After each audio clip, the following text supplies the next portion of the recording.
right, welcome to Astro Bootcamp video number 3.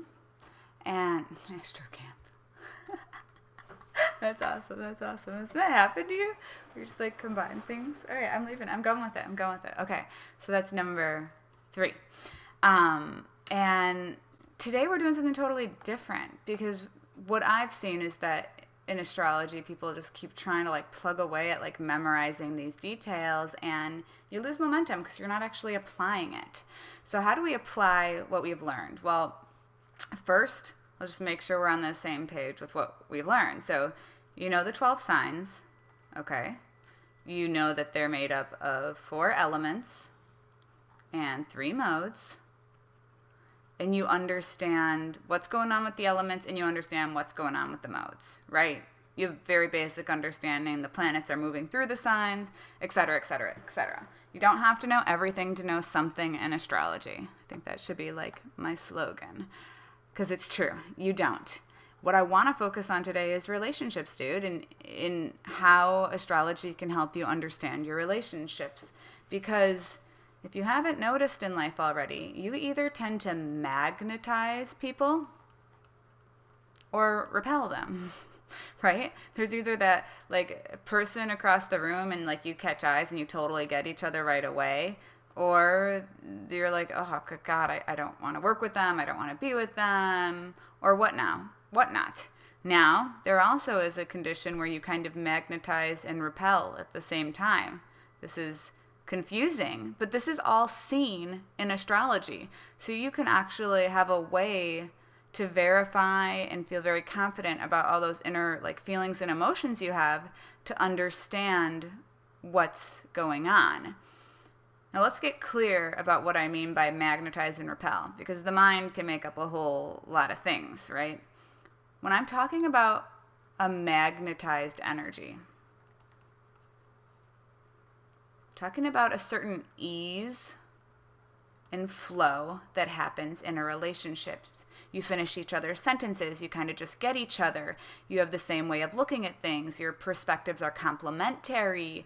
You see eye to eye. You don't necessarily argue as much. You can bicker, but it's with a fun and free-flowing energy. It's effortless, right? It just has an effortless energy. It's the person you felt like you were friends with forever. Okay, now we're going to look at the repelling energy, and this is not bad, even though the mind will probably try to categorize it as that. The repelling energy is a little bit more difficult, right?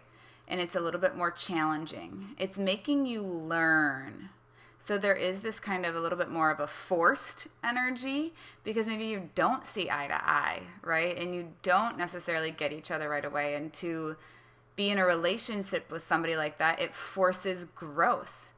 So these relationships are just as important as the magnetized relationships, but they're doing different things.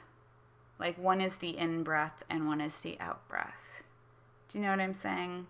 It's like you can't get to that end point of the yoga class where you're like in Shavasana, just lying there in complete relaxation unless you like worked out beforehand. Because if you just try to lie down like that, you just like don't get back to that same space that you get to after a long workout.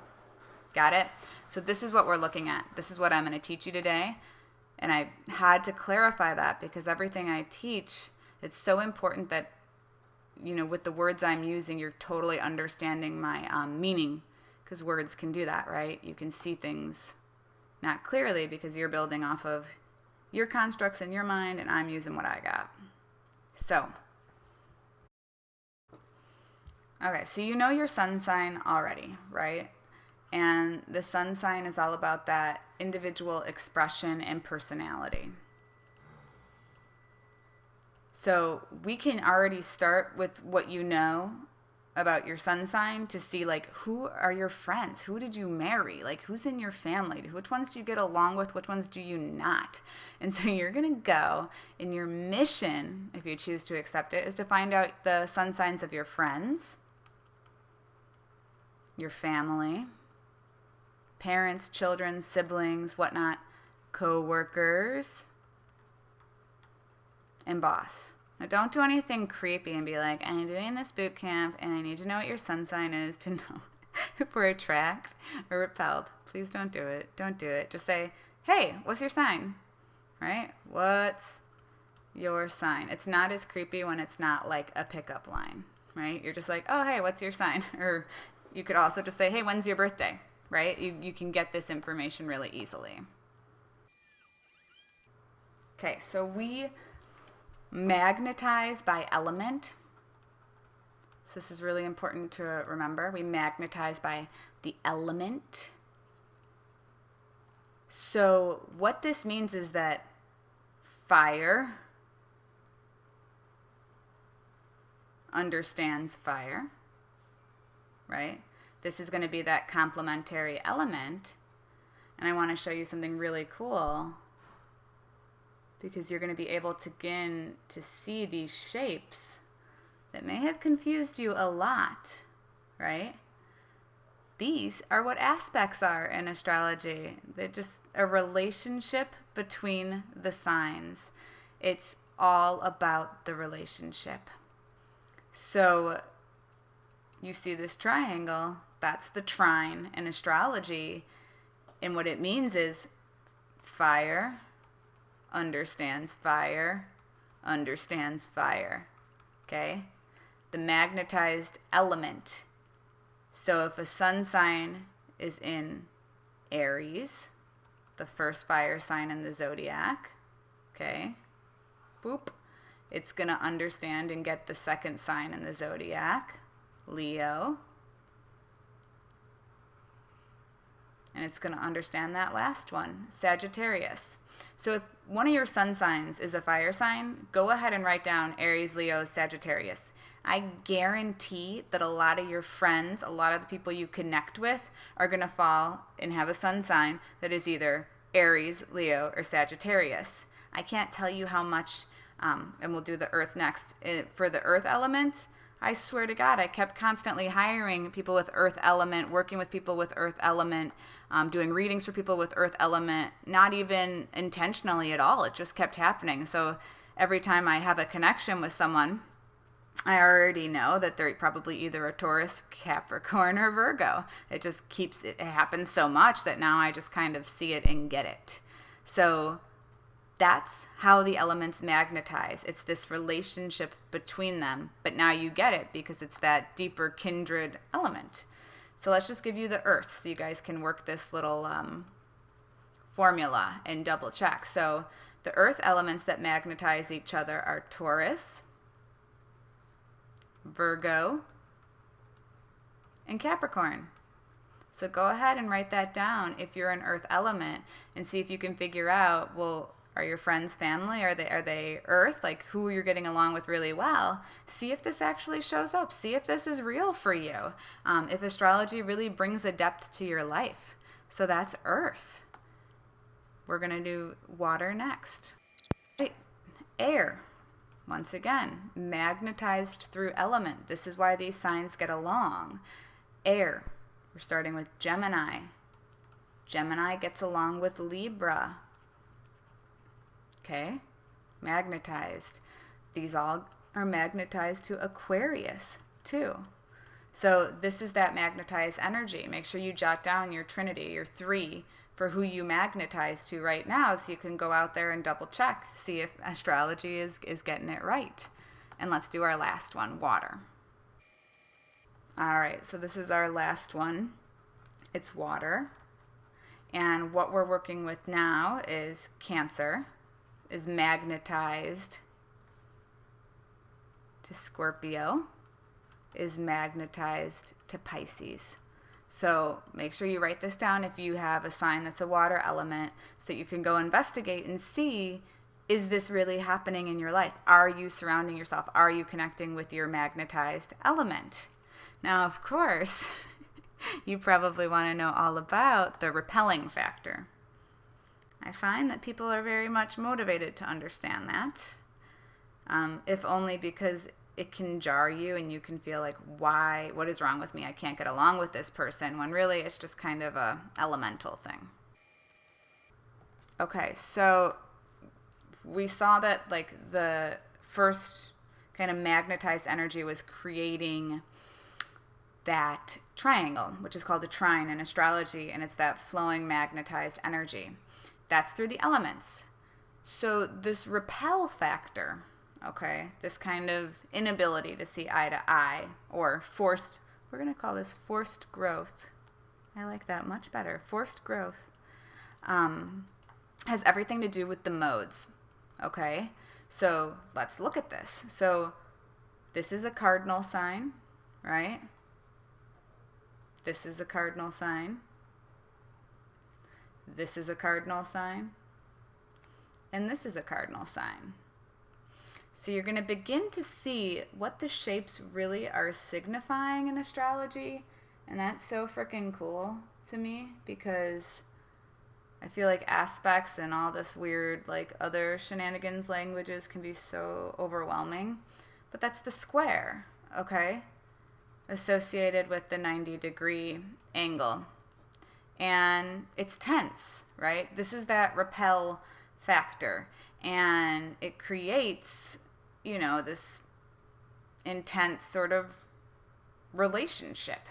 So with this, we're going to be looking specifically at the modes to see which ones you don't necessarily see eye to eye with. Now, don't go all cray-cray and make this a reason not to get along with people, but use it as a way for introspection and understanding. Know that that relationship is meant to make you grow, and accept that growth willingly with open arms, right? So what are going to be the repelled ones? So we're going to just break up the signs by mode. That's all we have to do, and we're going to know that. So once you catch your sign, as I'm writing them down this list, you want to jot down the other signs. So we're starting with the cardinal mode. Okay, so we have right here, cardinal, which is Aries. The next cardinal is Cancer. The next cardinal is Libra. And then the last one is Capricorn. Fair to say, these are going to be the ones and the signs that you don't necessarily see eye to eye with. So if you see your sign here, go ahead and jot down the other three. Awesome. So that's the square. So these are the more tense, you know, and Aries meets Cancer. Not necessarily the magnetized energy of when Aries and Leo are working together. Okay? This is always making that tense relationship. So let's just look at the fixed. We've got Taurus.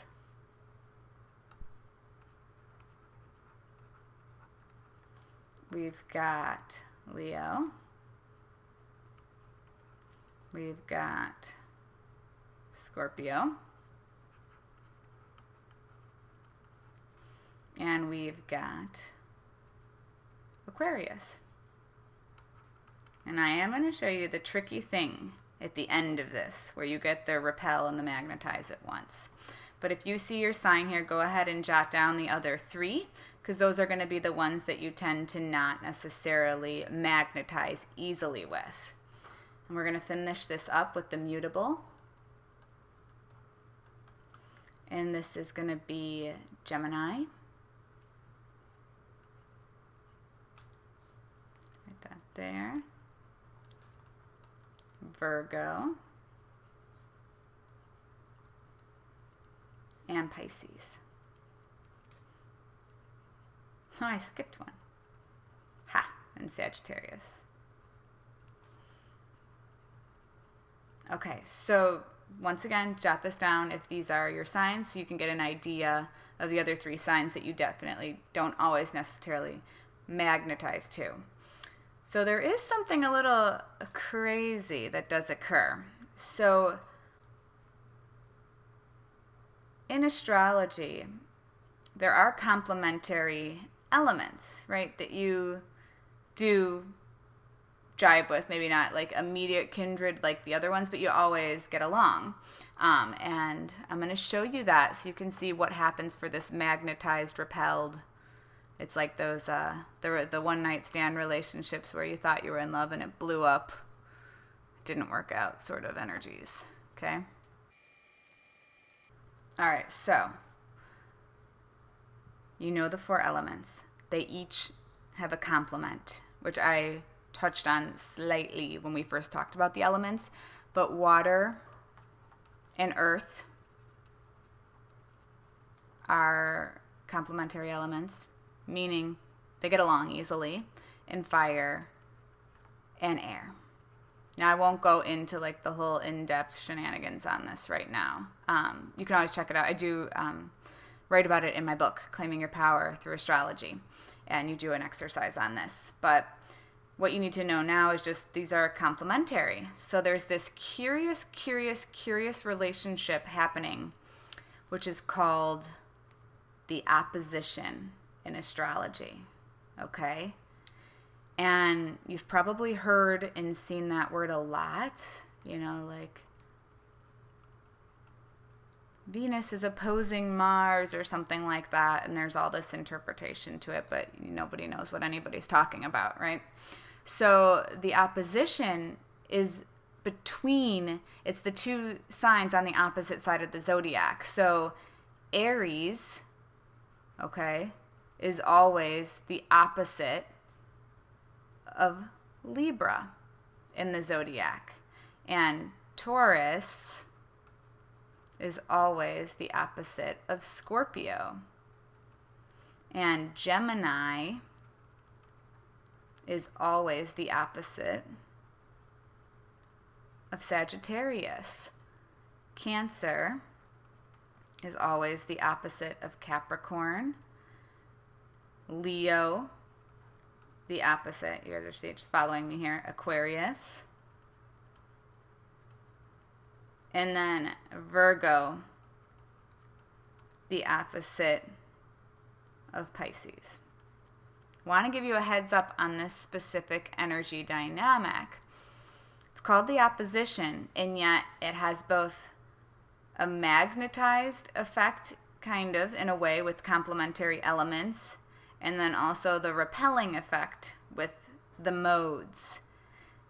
So if you have someone in your life who's, this is like you're constantly pulled to each other and pushed away from each other. It's a very tug of war. It's a very romantic sort of flaming bright, blowing up sort of energy. And you don't like any of this stuff. It's not about abandoning any of it. It's understanding that constant growth. I always, when I first read about oppositions, you think about the people who are together and then break up and then get back together, and they could be broken up 14 times, but they keep getting back together. That is exactly representative of this energy. So as you're doing your assignment, right, I hope you guys are doing your assignment, figuring out the sun signs of the people who are around you, and then maybe even journaling about it, getting to know it a little bit better, writing it down, making sure that you're just keeping this awareness. It's for you. So maybe, for me at first it was oh, dude, I'm not insane. I just cannot see eye to eye with that person. And rather than trying to win over their perspective or something, like that, maybe it's just about me broadening mine. Maybe it's about me really taking this opportunity to grow. And so that's how astrology has always been a tool in my life, more than anything else. That was always what I wanted it for, and that's always what I've given it for. So you guys have this. You guys are killing it, showing up, learning this. Make sure that you know now what are the signs that magnetize to you. You should have taken that down. You can always go back and watch this video again. Which ones have the repel? And then what is that one very, very important sign that has kind of both built in with that complementary element going on? Okay, so awesome. I hope you've enjoyed the Astro Bootcamp and you've learned a ton about astrology. You guys, I have more trainings, videos, everything up there for you if you want to go deeper. But this is definitely going to get you knowing what's going on and really in a space where you have a tool to use in your life. All right, bye-bye.